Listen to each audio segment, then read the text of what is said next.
So guys ये वो fridge है जिसे देखकर आपको बिल्कुल नॉर्मल फील हो रहा होगा, है ना?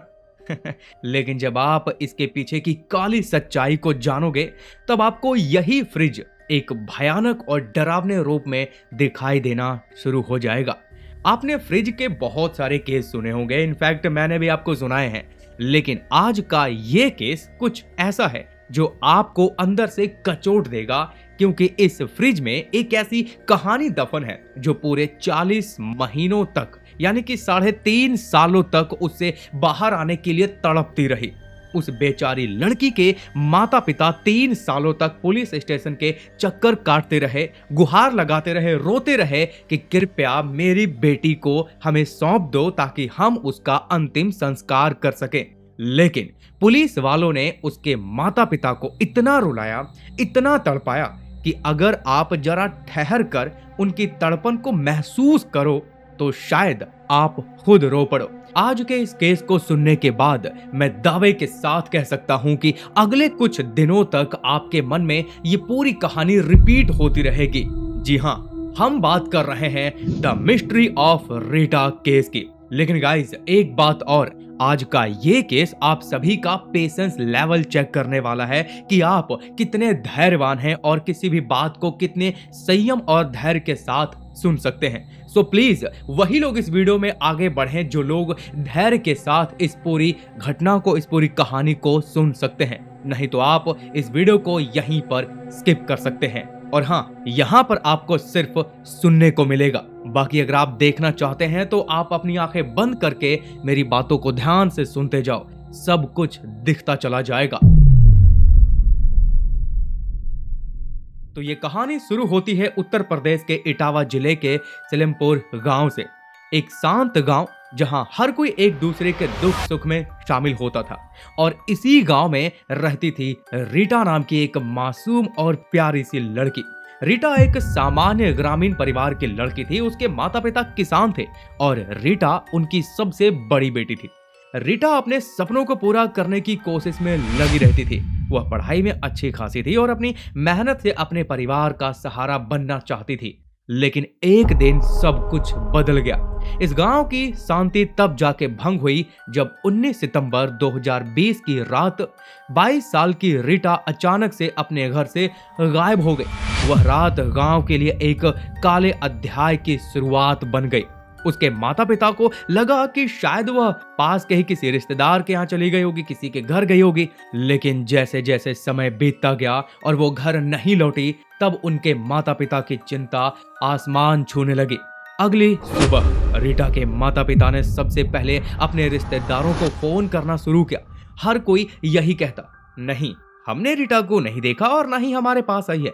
फिर उन्होंने गांव के पड़ोसियों से पूछा तो वहां से भी उन्हें वही जवाब मिला।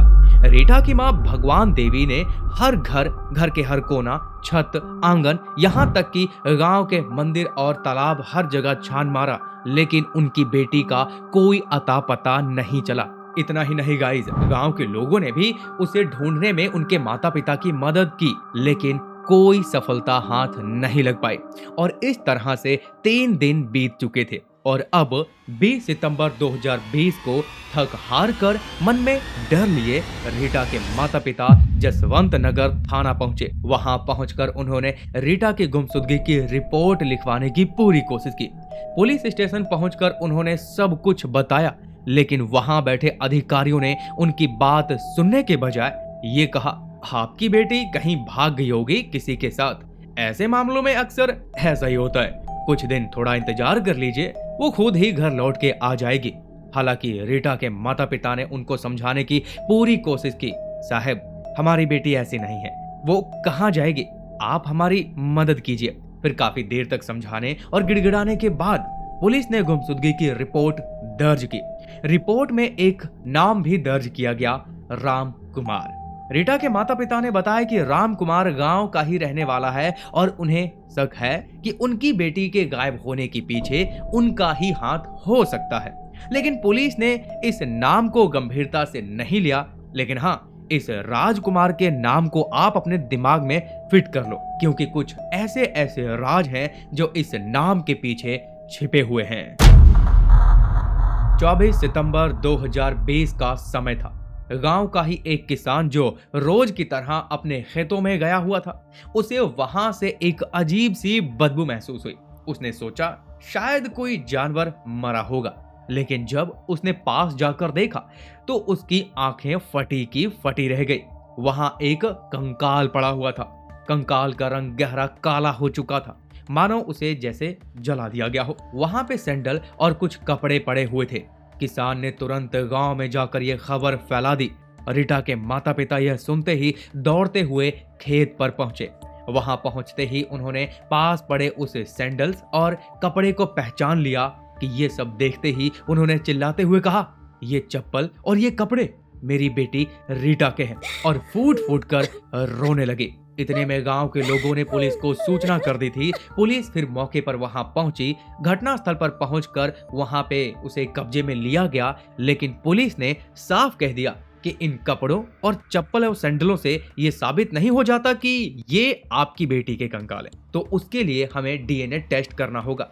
तब तक यह कंकाल मोर्चरी में रखा जाएगा, यानी कि शवगृह में। यह बात काफी हद तक ठीक भी थी, क्योंकि उसकी हालत इतनी खराब थी कि देखकर पहचान पाना लगभग नामुमकिन था। तो इसीलिए सिर्फ चप्पल सैंडल से पहचान करना वो भी जायज नहीं था। फिर कंकाल को इटावा के डॉक्टर भीमराव अंबेडकर के अस्पताल के मोर्चरी में भेज दिया गया और एक फ्रिज में रख दिया गया। रीटा के माता पिता को अब भी विश्वास था कि यह कंकाल उनकी बेटी का ही है। वे चाहते थे कि जल्दी से जल्दी डीएनए टेस्ट हो जाए, ताकि वे अपनी बेटी को सही समय पर उसकी रीति रिवाजों के साथ उसे अंतिम विदाई दें और खुद भी उस दुख से बाहर निकल सके। लेकिन शायद उन बेचारे बूढ़े माता पिता को यह नहीं पता था कि अभी यहीं से उनकी अग्नि परीक्षा होनी बाकी थी, और आप सभी की भी, यानी कि आप सभी का पेशेंस लेवल चेक होने वाला है, क्योंकि आगे जो भी मैं आपको बताने वाला हूं उसे सुनकर आप बोर होने वाले हो। लेकिन यही वो पॉइंट है जो इस घटना को वास्तव में बहुत ही ज्यादा दुखद बनाता है। सो गाइज, अब सुनो आगे क्या क्या हुआ। तो जैसा कि अब रीटा के माता पिता के लिए हर एक दिन चुनौती बनती जा रही थी। उनकी बेटी का कंकाल उस मोर्चरी के एक फ्रिज में पड़ा हुआ था और वे हर दिन थाने के चक्कर लगा रहे थे। मां रोती रोती थक चुकी थी और पिता की आंखों में उम्मीदों की लौ धीरे धीरे बुझती जा रही थी। थाने में बैठे पुलिस अधिकारी हमेशा यही जवाब देते कि जब तक यह साबित नहीं होता कि यह कंकाल आपकी बेटी का ही है, हम इसे आपको नहीं सौंप सकते। डीएनए टेस्ट होना अभी बाकी है। रीटा की मां ने पुलिस से गिड़गिड़ाते हुए कहा कि साहब, भला मेरी बेटी किसी और के सैंडल, कंगन और कपड़े क्यों पहनेगी? वो मेरी बेटी के ही है। हमें पूरा यकीन है। मेहरबानी करके आप हमें हमारी बेटी के कंकाल को सौंप दीजिए ताकि हम उसका अंतिम संस्कार कर सकें। लेकिन पुलिस वालों की जिद थी, पहले डीएनए टेस्ट होगा, फिर फैसला करेंगे। रीटा के गायब होने के 5 दिन बाद ही, यानी कि 24 सितंबर को कंकाल मिल चुका था। माँ बाप ने सोचा कि चलो डीएनए टेस्ट करने में कितना ही समय लगेगा, 1 हफ्ता, 2 हफ्ता, 3 हफ्ता, चलो 1 महीना। लेकिन 1 महीना 1 साल में कब बीत गया पता ही नहीं चला। 2020 बीत गया, 2021 बीत गया और अब आ चुका था 2022। और पुलिस वालों की मेहरबानी तो देखो, डीएनए रिपोर्ट आना तो दूर की बात थी, इन सालों में किसी ने रीटा के माता पिता का सैंपल तक नहीं लिया था। रीटा का कंकाल अभी भी फ्रिज के अंदर ही पड़ा हुआ था। माँ बाप को हर दिन यही खाता रहता कि उनकी बेटी का सब यूं ही पड़ा हुआ है और वे उसके अंतिम संस्कार तक नहीं कर पा रहे हैं। उन्होंने खूब सिफारिशें लगाई, तब जाकर के पुलिस की नींद खुली। रीटा की माँ और कंकाल के सैंपल को कलेक्ट करके हैदराबाद के फॉरेंसिक लैब में भिजवा दिया गया, जिसके बाद पुलिस कर्मचारियों ने उनसे कहा कि अब आप थोड़ा धैर्य रखिए, अब 1 महीने के अंदर डीएनए रिपोर्ट आ जाएगी, सब कुछ क्लियर हो जाएगा। अब रीटा के माता पिता इस बात से खुश हों या फिर दुखी हों, उन्हें कुछ समझ नहीं आ रहा था। खुशी इस बात की कि चलो डीएनए सैंपल ले लिया गया है, सब कुछ जल्द ही पता चल जाएगा, और दुख किस बात का था ये तो आप जानते ही हैं। 1 महीना बीत चुका था, फिर दूसरा महीना बीता और फिर 26 मार्च 2022 को डीएनए रिपोर्ट आई। रीटा के माता पिता को बुलाया गया। उन्हें लगा कि चलो अब हमें कंकाल मिल जाएगा, हम उसे शांति से विदा कर देंगे। लेकिन अब रिपोर्ट खोली गई तो उसमें लिखा था सैंपल सही तरीके से कलेक्ट नहीं किया गया और इसीलिए यह साबित नहीं हो सकता है कि कंकाल रीटा का है या फिर किसी और का। रीटा के माता पिता पर यहाँ पर क्या बीती होगी, आप इस बात से अंदाजा लगा सकते हैं कि उनकी बेटी तो एक बार मरी थी, लेकिन उनके माता पिता हर रोज हर पल मर रहे थे इसी सोच के साथ, ना तो वो साफ बता पाए कि वो उनकी बेटी है भी या नहीं, और अगर है तो वे उनका अंतिम संस्कार तक नहीं कर पा रहे हैं।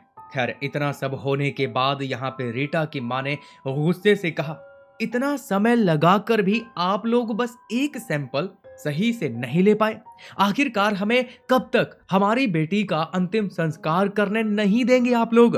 पुलिस ने कहा, हमें दोबारा सैंपल लेना होगा, दोबारा से सैंपल लेंगे, आप थोड़ा सब्र रखिए। अब ऐसा नहीं है कि ये कहने के बाद अगले ही दिन दोबारा से डीएनए सैंपल लिया गया हो। ना ना ना ना, सिर्फ उनका सैंपल लेने में ही पूरे 5 महीने लगाए गए, यानी कि अगस्त 2022 में पुलिस ने दोबारा से सैंपल कलेक्ट किया। सो गाइज, सच बताऊं तो यहाँ पर ये जानकारी जानकर मेरे अंदर एक भड़ास भर रही थी, लेकिन अफसोस मैं उसे निकाल नहीं सकता। खैर, रीटा की माँ को उम्मीद थी कि इस बार शायद सब कुछ ठीक हो जाएगा, लेकिन इस बार भी वही हुआ जो किसी भी इंसान के धैर्य को खत्म कर उसे अपराधी बनने पे मजबूर कर सकता है। क्योंकि 3 महीने बाद यानी कि दिसंबर 2022 में दूसरी रिपोर्ट आई तो जरूर, लेकिन उसमें भी वही लिखा हुआ था। दूसरी रिपोर्ट में भी जब कोई भी नतीजा नहीं निकला तो वे लोग खाली हाथ घर को चले गए और तब तक भी उनकी बेटी अपनी अंतिम यात्रा का इंतजार करती रही।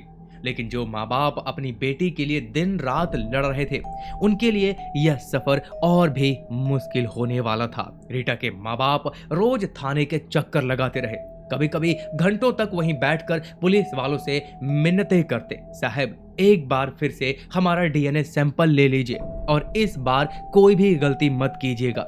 लेकिन पुलिस ने इस बार डीएनए सैंपल लेने से मना कर दिया। सो गाइज, अब कोई भी इंसान कितना ही झेल सकता है, हर किसी की झेलने की एक लिमिट होती है जो कि उनकी भी क्रॉस हो चुकी थी। और फिर अगस्त 2023 में रीटा के माता पिता ने एक वकील किया और इलाहाबाद हाई कोर्ट में केस डाल दिया, यह उम्मीद करते हुए कि शायद अब उनकी बेटी को न्याय मिल जाएगा। और अब अक्टूबर 2023 में जाके जब ये मामला हाई कोर्ट में पहुंच गया तो वहां का माहौल भी बहुत ही गंभीर था।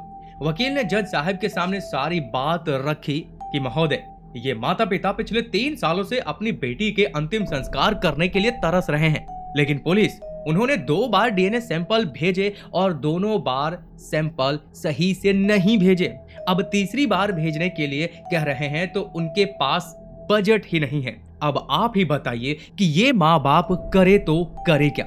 अब इतना सुनना ही था कि जज साहब का चेहरा गुस्से से लाल हो गया, उनकी आवाज में गुस्सा साफ दिखाई दे रहा था। उन्होंने पुलिस वालों से कहा, 3 सालों से एक कंकाल मुर्दा घर में पड़ा हुआ है, फ्रिज के अंदर बंद पड़ा है और आप लोग आराम फरमा रहे हैं। बेटी उनकी एक बार मरी थी, लेकिन आप उनके माता पिता को हर रोज मारते आ रहे हैं। क्या आप लोगों को शर्म नहीं आती? अब जज की फटकार सुनने के बाद पुलिस हड़बड़ा गई।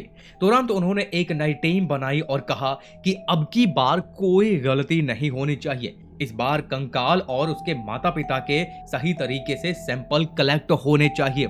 और इस बार भी फिर से 2 बार सैंपल भेजे गए थे। 26 अक्टूबर 2023 को पहला सैंपल भेजा गया और फिर 23 दिसंबर 2023 को दूसरा सैंपल भेजा गया और आखिरकार 30 जनवरी 2024 को तीसरी रिपोर्ट सामने आई। इस रिपोर्ट में सारे शक खत्म हो गए। रिपोर्ट में साफ साफ लिखा था कि वह कंकाल किसी और का नहीं बल्कि रीटा का ही है। पुलिस ने यह खबर रीटा के माँ बाप को दी। माँ बाप रोने लगे। अब ये आंसू खुशी के थे या फिर गम के, ये कहना मुश्किल है और ना ही उन्हें समझ आ रहा था कि उनकी जीत हुई है या फिर हार। उन्हें एक आस थी कि शायद कंकाल किसी और का निकल जाए और उनकी बेटी कहीं से जिंदा घर लौट आए, लेकिन वो उम्मीद अब टूट चुकी थी। पुलिस वाले शर्मिंदगी के साथ 40 महीने बाद आखिरकार रीटा के कंकाल को फ्रिज से निकाला। पूरे मान सम्मान के साथ कंकाल को रीटा के गांव तक पहुंचाया गया। माँ बाप के सामने वो कंकाल रखा गया। उस दिन गांव के हर एक शख्स के आंखों में आंसू थे। जहां कंकाल मिला था स्टार्टिंग में, वहीं रीटा को रीति रिवाज के साथ दफन कर दिया गया। शायद आप लोगों को लग रहा होगा कि कहानी यहीं पर खत्म हो गई है। नहीं नहीं नहीं नहीं नहीं, अभी तो पिक्चर बाकी है। तो आप लोग थोड़ा पानी वानी पी लो, तब तक मैं भी थोड़ा ब्रेक ले लेता हूं। लेकिन एक बात गाइज मैं यहाँ पे कहना चाहूंगा कि इस चैनल पर मैं कुछ ऐसे केस होते हैं जिसे मैं खुलकर एक्सप्लेन नहीं कर पाता हूँ, लेकिन अब मैं इस चैनल पर जो भी वीडियोज लेके आ रहा हूँ वहाँ पे खुल के एक्सप्लेन कर रहा हूँ। तो यकीन मानो, जो अभी रिसेंट वीडियो डाली है उसे अगर आप देखोगे ना तो अंदर से हिल जाओगे कि यार ऐसा भी कुछ हो सकता है। मैंने सब कुछ खुल के एक्सप्लेन किया है, जो कि सुनने की थोड़ी आपको हिम्मत होनी चाहिए। बाकी इस वीडियो को देखने के बाद आप उस वीडियो को देख लेना, एंड स्क्रीन पर भी वो वीडियो का लिंक आपको मिल जाएगा। अब देखो, ये तो साफ साबित हो ही चुका था कि रीटा एक साजिश की शिकार थी, तो इसका पता लगाना भी बहुत जरूरी था कि इसके पीछे आखिर था कौन। रीटा की मां ने अपनी बेटी के लापता होने वाले दिन यानी कि 20 सितंबर 2020 को दर्ज करवाई गई थी, और फिर शिकायत ही नहीं बल्कि उन्होंने वहां पे एक नाम भी बताया था, राजकुमार। जैसा कि मैंने आपको कहा था कि ये नाम आपको याद रखना है। माँ बाप का शक यहाँ पे पक्का था। उन्होंने पुलिस को साफ तौर पे बताया था कि राजकुमार ही उनकी बेटी के गायब होने के पीछे जिम्मेदार हो सकता है, लेकिन पुलिस ने उन्होंने इसे हल्के में लिया। और जब 5 दिन बाद यानी कि 24 सितंबर 2020 को जब वह कंकाल मिला था, तब भी पुलिस वालों ने इसे गंभीरता से नहीं लिया। कंकाल की पहचान करना मुश्किल थी और पुलिस ने सोचा कि ये मामला ठंडा पड़ जाएगा, पहले पहचान करवा लेते हैं तब कुछ कार्रवाई करेंगे। उन्होंने ना तो राजकुमार को बुलाया, ना ही उससे कोई पूछताछ की। यह मामला उनकी फाइलों में एक पेंडिंग केस की तरह बनकर रह गया था। लेकिन अब 40 महीने बाद जब हाई कोर्ट ने उन्हें फटकार लगाई तो उन्होंने राजकुमार को याद किया। जब जांच शुरू हुई तो उन्हें पता चला कि राजकुमार तो लापता हो चुका है। वो अपने परिवार के साथ कहीं और ही शिफ्ट हो चुका था, यानी कि वो गांव छोड़ चुका था। लेकिन पुलिस उसके परिवार तक पहुंच चुकी थी और शायद खुद को बचाने के लिए ही आखिरी कोशिश में राजकुमार ने खुद को पुलिस स्टेशन आकर के सरेंडर कर दिया था। वो इसलिए क्योंकि इसमें उसकी पत्नी भी शामिल थी और वो अपने ऊपर ही सारा इल्जाम लेना चाहता था। दरअसल इसके पीछे की वजह थी राजकुमार का एक्स्ट्रा मैरिटल अफेयर रीटा के साथ, जबकि राजकुमार शादीशुदा और एक अधेड़ुमल का 45 साल का बंदा था। अब रीटा ने उसके अंदर क्या देखा, आई डोंट नो, क्या ही कहूं इसके ऊपर, लेकिन यही बात थी जो उसकी पत्नी को बिल्कुल पसंद नहीं आई। अब इस मामले में इससे ज्यादा कुछ खास जानकारी नहीं निकल के आई, लेकिन राजकुमार ने सारा इल्जाम अपने ऊपर लेने की पूरी कोशिश की। उसने कहा कि मैंने ही ये सब किया है, जबकि रीटा के माता पिता कहने लगे कि इसके पीछे उसकी पत्नी, उसका बेटा और खुद राजकुमार शामिल है और उन्होंने ही मिल के ये सब कांड किया था। सो गाइज, ये वीडियो और ये कहानी इसी तरीके से यहीं पे खत्म होती है। अब आप लोग मुझे प्लीज कमेंट करके बताना कि ये जो मैंने थोड़ा नया तरीका अपनाया है, वैसे मैं बहुत पहले से करता था लेकिन बीच में मैंने छोड़ दिया था, तो आप बताओ कि ये तरीका एक्सप्लेन करने का आपको कैसा लग रहा है। सो प्लीज मुझे कमेंट करके जरूर बताएं, वो बहुत ही बड़ा मेरे लिए मोटिवेशन साबित होता है। लेकिन अब ये वीडियो देखना मत भूलना, इस पर क्लिक करो और नीचे कमेंट करके वहां पे जाके बताना कि यहाँ से कौन कौन ये वीडियो देखने के लिए गया है।